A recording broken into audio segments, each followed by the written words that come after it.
Nigeria's TCN and the Abuja Electricity Distribution Company announced a planned 2-week power outage in Abuja, scheduled for January 6 to January 20, with daily disruptions from 9 a.m. to 4 p.m. This outage is intended to facilitate the relocation, according to reports, of 8 132 kilovolts and 33 kilovolt towers due to construction projects by the Federal Capital Development Agency. Now, this has led to heavy criticisms as concerns have been raised about the lack of adequate notice to consumers and huge economic losses to businesses and households in that part of the country. So I'm being joined by Kunle Kola Olubiyo, who is the president, Nigeria Consumer Protection Network, and he joins me from Abuja. Thank you so much, sir, for joining us on the show.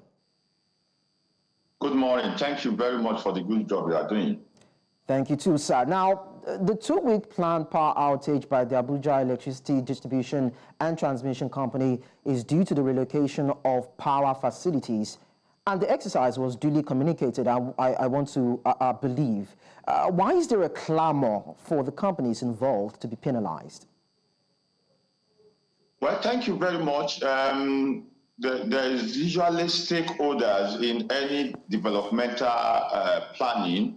And as you are aware, Abuja is a planned city. It's not like any other city. I mean, the Nigerian capital city used to be in Lagos before it was relocated to Abuja. So every step of all the way, as far as Abuja expansion of the city is concerned, is usually planned and structured. And so it's like if you want to do something like what is going on at the moment, there's usually like 3 or 4, 5 years plan. And we have what we call the Abuja City Master Plan. There have been over the years review, adjustment, and retooling of the Abuja Master Plan. So I recall that on the AY Asokoro Yanya Kefi Lafia Makodi corridor, we had a similar disconnect and breakdown of communication between the stakeholders that usually form, in this case, developmental expansion plan and management as far as it's concerned. I was driving from Maraba, Nyanya to City, and I had observed that the Chinese civil engineering construction company that was handling the road was pulling down the perimeter fencing of transformer that was encircled. Encircled means there was power supply, and the operator of the Caterpillar, as called in local parlance, was pulling down the infrastructure. And what it means is that there was no synergy between Nigeria Electricity Management Service Agency, Abuja Electricity Distribution Company, and what have you. And the implication of it is that the operator of that Caterpillar or machine could be electrocuted. In an ideal situation, when a road is to be constructed, Abuja haven't invested in the distribution ecosystem within that space. The infrastructure has monetary value. And so when a contractor is... Okay, I think we just had an internet glitch right there, listening to Kunle Olubiyo help us understand what the situation is with the... Okay, so I understand that it's back now. So, Mr. Kunle, we're trying to understand the implication and situation around the loss of power or electricity supply in some areas around the Abuja metropolis. So I'd like you to conclude on that before we move on.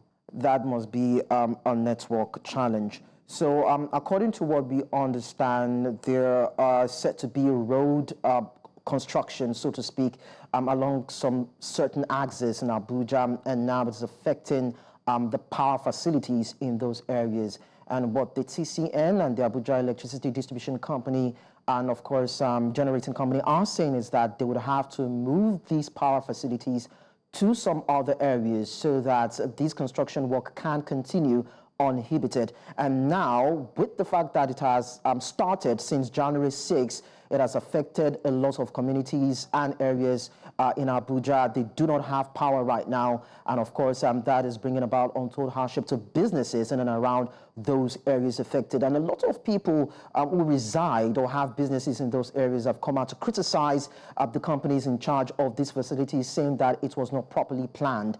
Now, it is affecting businesses, those who hugely rely on power provision to power their businesses are not able to do so right now. And this will continue until about January 20. And that's why we're trying to get details from the president's Nigeria Consumer Protection Network, that is Kunle Olubiyo, to have an understanding. Maybe there could have been alternative solutions to this process so that it doesn't affect those businesses and consumers who actually rely on this power facility, of course, for various endeavor in their lives. So we're going to go on a very short break and try to see how we can reconnect with Mr. Kunle Olubiyo and continue with this conversation. Just stay with us. We'll be back in a bit.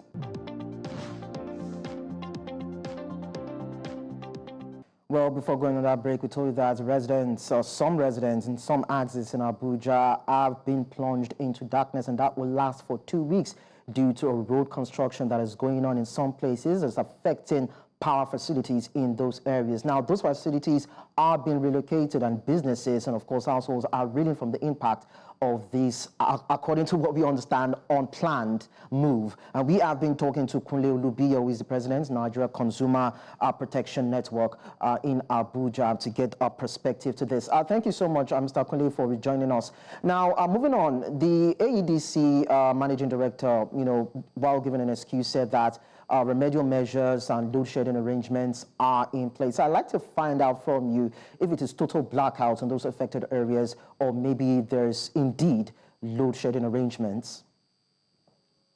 Like we're trying to say, for every project of this nature, you have the sewer line and the drainage, which is for erosion and control of liquid waste. Sewer is liquid waste. Erosion is liquid waste, and you have solid waste under the Abuja Environmental Protection Board.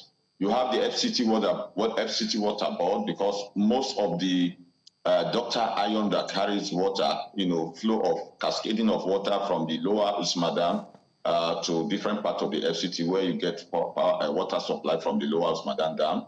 They are usually buried under the ground and passes through some of these road corridor. You equally have the Federal Capital Development Authority.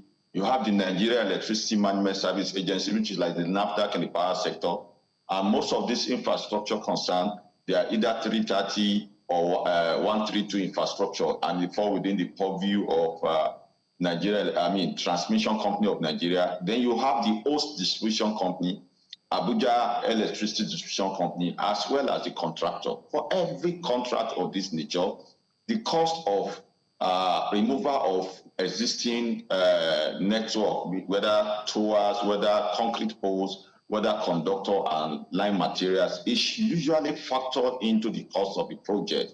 And what is expected is that when a new road like this is has been done, is being put in place, we don't usually expect that there will be disruption in power supply for 2 weeks. It's unheard.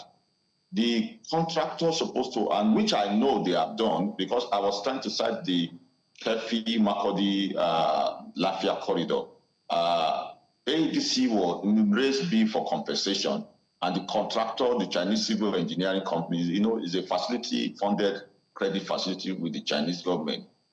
They paid AEDC compensation, and the AEDC engaged linesmen who did the replacement transferring of network from the old poles or towers to the new ones. That's what they call stringing. So what we expect the Federal Capital Territory Administration at the whole state, in this case, to have done, is to create a tax team, project tax team, bring all the critical stakeholders that have been listed.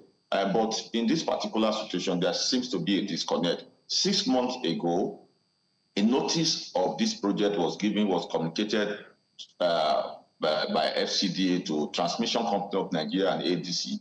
What we are expected as the end user or the primary off-taker of this electricity is for them to have done their own work.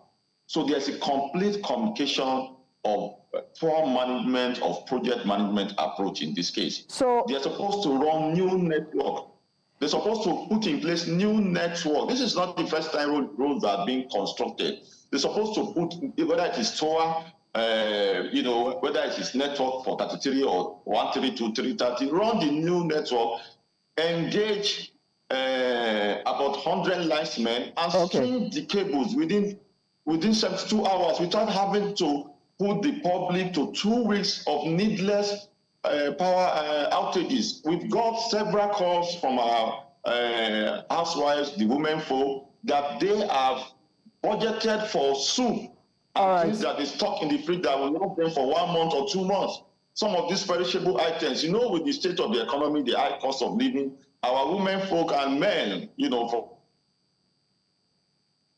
from Calabar and what have you, are good in the handling of the kitchen. They go to market, buy a lot of things and stock in the fridge. Mr. This is coming just last week, Thursday. Yeah, I understand. What cost to the economy? Okay, so even while we continue to experience these pains or pangs as a result of this exercise by the companies involved, the MD equally said that the companies are trying to use the distribution feeder to feed the transmission feeder out of supply, but then that the capacity is not enough to carry the power that could, in a way, help in mitigating the impact, so to speak, more or less like an alternative, but then the capacity is not enough. So I wonder if that is a tenable excuse owing to the situation that we are seeing play out in Abuja. Well, the MD's position is completely inaccurate. I read on social media where he was talking about backfeeding and supply being brought in from other transmission substation. As a matter of fact, there is usually an energy deficit allocation to the FCT, Abuja metropolis, and the 6 feeders within Garki feeders were originally not listed. But the truth of the matter is that the road construction is between Abuja Junction down to Waru and towards Karshi Aziz. There is no way that the places listed will be out of supply that do not affect Garki. As we speak to you, since Monday of this week now, Garki has been majorly affected by this outage. They usually take the supply or open the feeder by 8 a.m. in the morning, and they close the feeder by 7 p.m. So about 12 hours daily of power outages or load shedding. That's the period which the work is usually being done. But as we speak to you, as I'm speaking to you now, Garki feeder H1 left is in circles. There's supply. We don't know what has happened. Okay. But mainly, they have been locked to micro, medium, and large-scale industry that is in billions of naira. And if the project management approach was properly coordinated and firmed up, this experience will have been needless, as done in other climes. But then could it have been as a result of maybe lack of funds too? Because what we understand is that there have been talks around the transmission and the distribution companies to source for funds to build a backup transmission substation, of course, to be sited, to be in a new site, so to speak. But then one will still question, to facilitate this process of relocation, of sourcing for funds and all that, it would have to go through a process. Could they have gotten the needed funds to drive this exercise without impacting negatively on businesses and communities in the affected areas? What we are talking about is not the transmission company of Nigeria that is relocating transformer. It is not the Abuja Disco that is relocating transformer. There's a road construction that is taking place for expansion of the traffic corridor from the successive government has been expanding road as the city continued to grow or expand. And the most interesting thing about it is that most of the transmission substations, most of the distribution substations within the FCT and other areas, the transmission company of Nigeria and Abuja Electricity Distribution Company, they've not been the one investing. Like most transmission substations or infrastructure, it has been the NIPP, National Integrated Power Plant, or Niger Delta Power Holding Company, or Federal Capital Territory Administration that have been investing, building injection substation, and whether it's transmission or distribution, transmission or Abuja Electricity Distribution Company, just take them over for free. And when it comes to reform, the next supposed to do review of investment by FCDA and NIPP. NEC have been on top of the situation for the past 15 years. NEC have not been able to come up with the total cost of other sectoral investment in the AEDC and TCN. It's not supposed to be for free. It's supposed to be something that will be deducted as sourced by MBET or from the market. But having said that, what is taking place is that there's a road expansion from AYA Asokoro down to Apo roundabout, and there's usually traffic congestion along that area. So they are trying to make it like 6 lanes that will go to Karshi, which is a good omen, and equally by the Apo roundabout that will go to Karo at least. It's a good omen. We are all in support of what the present administration is doing as per road expansion. But when it comes to project management or coordination, that you can see what happened in Los Angeles, California. There was a failure of fire hydrant. Even in the US, the COVID have further shown us that the US medical facility was overstretched. It has never been tested.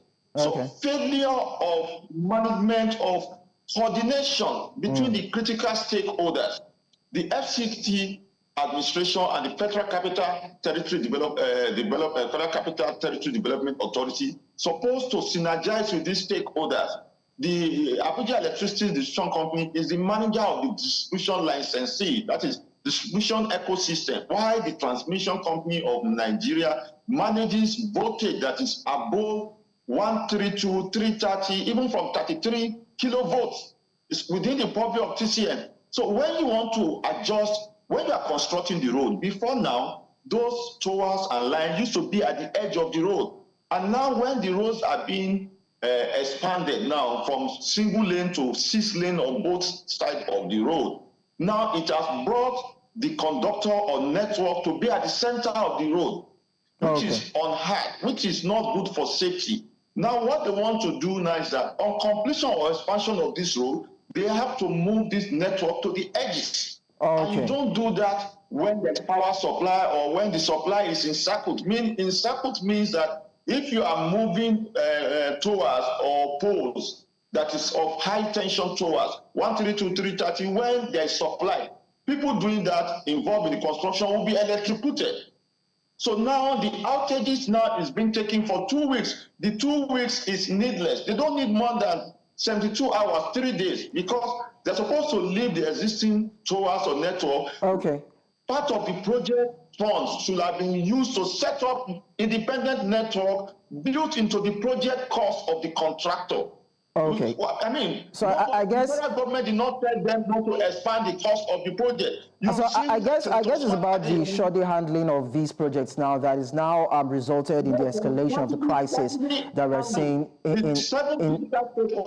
Kunle. There's a disconnect, not proper coordination. Mr. Kunle, yes, that's what I'm trying to say. It's that shoddy handling of the project that has actually resulted in the escalation of crisis that we're seeing affecting the metropolis, the businesses and the consumers in that particular area. But then that will be another conversation, a conversation that will continue probably some other time on Business Edge. But we want to say thank you so much, Mr. Kunle Olubiyo, President, Nigeria Consumer Protection Network, for sharing your thoughts with us on the show.